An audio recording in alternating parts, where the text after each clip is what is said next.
जय हिंद। देखिए, ethanol blending क्या होता है और इसके लिए फ्लेक्सी फ्यूल ही क्यों जरूरी है, इंजन में क्यों बदलाव किए जाते हैं, और इसके मद्देनजर भारत सरकार चीनी के निर्यात पर पूरी तरह बैन लगा दिया है, जबकि भारत के पास वर्तमान समय में 8 मिलियन टन चीनी गोदामों में रखा हुआ है, अर्थात भारत के पास चीनी की कोई कमी नहीं। तो पूरे चीजों को हम समझते हैं। देखिए, एथेनॉल ब्लेंडिंग मतलब क्या होता है। पेट्रोल में जब इथेनॉल मिला दिया जाता है, इथाइल अल्कोहल, तो उसे मिक्सचर ना बोल के ब्लेंडिंग बोला जाता है।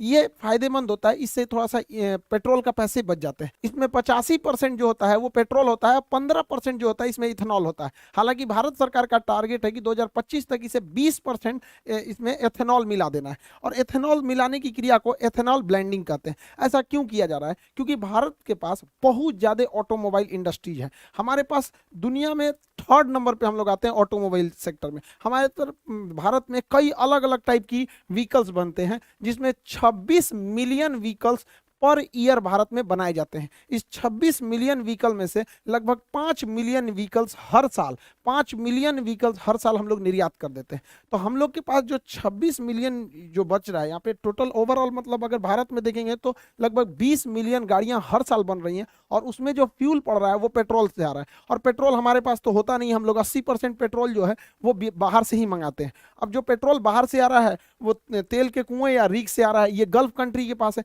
इन्हें हम लोग कच्चा तेल खरीदते हैं जिसे क्रूड ऑयल कहते हैं, बैरल यानी बैरल में इसे खरीदा जाता है, फिर इसे रिफाइनरी में छानकर पेट्रोल पंप तक पहुंचाया जाता है। इससे क्या है कि हम लोगों का एक बहुत बड़ा पैसा विदेशियों के पास चला जाता है कच्चा तेल खरीदने में। आप अंदाजा नहीं लगा सकते हैं कि भारत सरकार प्रति साल कितना विदेशी लोगों को यानी गल्फ कंट्रियों को कच्चे तेल के बदले पैसा देती है। 65 बिलियन डॉलर देती है। 65 बिलियन डॉलर कितना हो गया? 50 खरब 41 अरब 17 करोड़ 57 लाख 50 हजार रुपए प्रति साल भारत सरकार का पैसा जाता है। हम लोग टैक्स पेयर का पैसा विदेशियों के पास चला जाता है, जो केवल जमीन से निकाल के पेट्रोल दे देते हैं। अब सोचिए ना, जैसे हम लोग के यहाँ अगर कोई पानी खरीदता 60 रुपया लीटर तो कितना अमीर हो जाते हैं हम लोग। तो इतना पैसा जाता है। सोचिए, अगर इस पैसे का हम 20% टारगेट रखे हैं कि इसमें पेट्रोल की जगह इथेनॉल मिला देंगे, तो इसका 20% कमी आएगी ना। सोच सकते हैं, निकालते रहिएगा इसका 20% कितना ज्यादा होता है। इसीलिए हम लोग एथेनॉल को कर रहे हैं, और एक बार एथेनॉल सक्सेस हो गया ना तो 20% की जगह 30% करेंगे, 30% की जगह 50% कर देंगे, और धीरे धीरे करके 80% कर देंगे। तो 80% कर देंगे तो इन लोग को पैसा देने की जरूरत क्यों है? एथेनॉल हम लोग खुद ही बना सकते हैं, ये नहीं बना सकता है एथेनॉल। इन लोग को उतना टेक्नोलॉजी नहीं है। एथेनॉल जो होता है C2H5OH होता है एथेनॉल, इसे इथाइल अल्कोहल कहा जाता है। इसका IUPAC नाम एथेनॉल हो जाता है। शराब बनाने के काम में यही आता है। शराब में भी इथेनॉल ही मिलाया गया रहता है।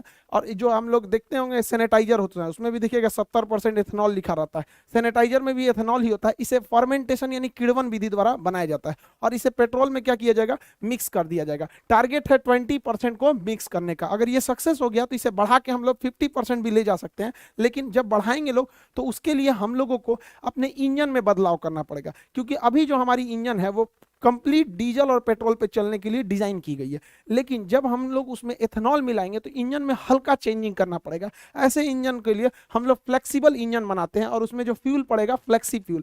तो भारत सरकार काफी सख्त निर्देश देने वाली है कंपनियों को कि उनको एक टाइमलाइन दे दिया जाएगा कि इसके बाद आपको फ्लेक्सी फ्यूल वाले इंजन यानी फ्लेक्स इंजन ही बनाने पड़ेंगे। याद कीजिए 2018 का जब समय था, 2017 में 17 के लास्ट में सरकार ने कह दिया था, सुप्रीम कोर्ट ने आदेश दे दिया था कि अब BS3 की गाड़ियां नहीं चलेंगी, सब चलेंगी BS4। रातों रात बेच के हटाना पड़ा कंपनियों को। उसी तरह सरकार भी इन लोगों को अभी वार्निंग दे रही है, फिर कभी सख्त आदेश देगी, उसके बाद एक बार फैसला सुना देगी, तो सारी कंपनियों को अपने BS6 के जगह फ्लेक्सी फ्यूल डालना पड़ेगा। इससे काफी ज्यादा फायदा होता है फ्लेक्सी फ्यूल से। सबसे पहला कि प्राइस घट जाएगा, पेट्रोलियम का प्राइस इसलिए घटेगा क्योंकि बाहर से मंगाना नहीं है, हम लोग का प्राइस घट जाएगा। दूसरा कि फ्लेक्सी फ्यूल अगर रहेगा, एथेनॉल रहेगा, तो एथेनॉल में पोल्यूशन कम होता है। आज जो ग्लोबल वार्मिंग प्रदूषण की समस्याओं को हम लोग लेके झूल रहे हैं, उनके लिए एक काफी अच्छा ये किफायती रास्ता हो जाएगा हम लोग के लिए एथेनॉल ब्लेंडिंग। और इसके लिए हम लोग को एथेनॉल का प्रोडक्शन बहुत बढ़ाना पड़ेगा। प्रति वर्ष 500 करोड़ लीटर एथेनॉल का उत्पादन करना पड़ेगा। सोचिए 500 करोड़ लीटर। अब इतना एथेनॉल का उत्पादन करेंगे तो रोजगार भी मिलेगा। बाहर अगर अकेले बिहार में 4 से 5 एथेनॉल प्लांट लगा दिए गए, इससे हजारों लोगों को रोजगार मिलेगा। देखिए, रोजगार डायरेक्ट कम दिखता है, इनडायरेक्टली बहुत ज्यादा लोगों को रोजगार दिखता है। तो कहीं पे भी अगर देखिएगा किसी एरिया में अगर वहां 20 भी फैक्ट्री आ गई ना, 20 फैक्ट्री, तो कम से कम 10,000 लोगों को रोजगार मिल जाएगा। तो आप ये मत देखिए कि 500 करोड़ लीटर प्रति वर्ष, इससे डायरेक्टली और इनडायरेक्टली बहुत लोगों को रोजगार मिलेगा, क्योंकि उसका एक पूरी तरह सप्लाई चेन बन जाएगा। कैसे कि एथेनॉल बनता कैसे है, अनाज को सड़ाकर, यानी जो हम अनाज फेंकते हैं ना उसी को सड़ा के एथेनॉल बना लिया जाता है। तो एक तो वेस्ट बचेगा हम लोग के यहाँ, दूसरा इसे गन्ना से बनाया जा सकता है।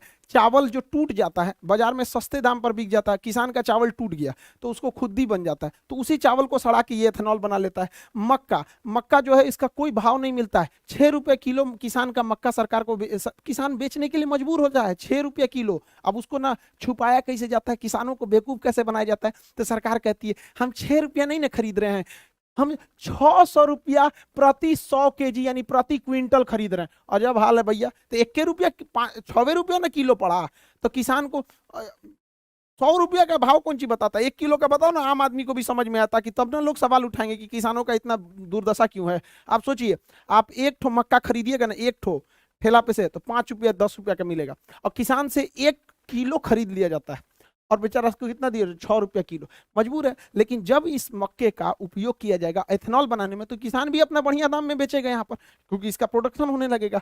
जौ जौ कोई बोलता नहीं है जल्दी हमारे यहाँ, पराली जो जला दिया जाता है, धान की भूसी जो होती है या फिर जो पुआल होता है जला दिया, तो उसे सड़ा के इथेनॉल बना लिया जाएगा।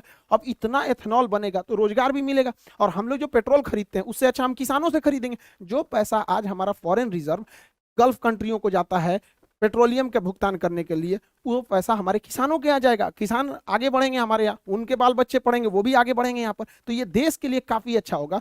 इसलिए भारत सरकार को इस पर बहुत ज़्यादा मतलब प्राइम फोकस करके रखा हुआ है भारत सरकार। लेकिन एक बार जरा अपने दिमाग से सोचिए, ये चीज़ तो पूरी दुनिया में सक्सेस है और भारत में भी सक्सेस होगी, तो धीरे धीरे गन्ना शिफ्ट हो जाएगा किधर, एथेनॉल प्लांट में, और जैसे गन्ना ज़्यादा एथेनॉल प्लांट में शिफ्ट होगा, चीनी का प्रोडक्शन घटेगा, उसका प्राइस बढ़ जाएगा। तो भारत सरकार को एथेनॉल और चीनी दोनों को बैलेंस करके रखना है। इसलिए भारत सरकार ने चीनी के निर्यात पर बैन लगा दिया, कहा कि हम चीनी बेचेंगे ही नहीं, क्योंकि फिलहाल जो चीनी है उसी को हम लोग स्टॉक करके रखेंगे, ताकि हम जो आने वाले सीजन में जो गन्ना निकलेगा उसमें ज्यादातर गन्ने को एथेनॉल प्लांट में भेजा जाएगा। अब उस ज्यादातर को भेज देंगे, वो चीनी के लिए नहीं बचेगा। भारत में महामारी हो, पूरा भयानक, कम महंगाई है भारत में, तो चीनियों महंगा हो जाएगा यहाँ पर, इसलिए इस पर निर्यात पर रोक लगाया गया। हालांकि भारत में चीनी का प्रोडक्शन बहुत ज़्यादा है, चीनी का प्रोडक्शन 35 मिलियन टन है हम लोग के पास चीनी का प्रोडक्शन। हालांकि इसका उत्पादन जो है वो 27 मिलियन टन है, यानी 8 मिलियन टन एक्स्ट्रा हमारे पास है।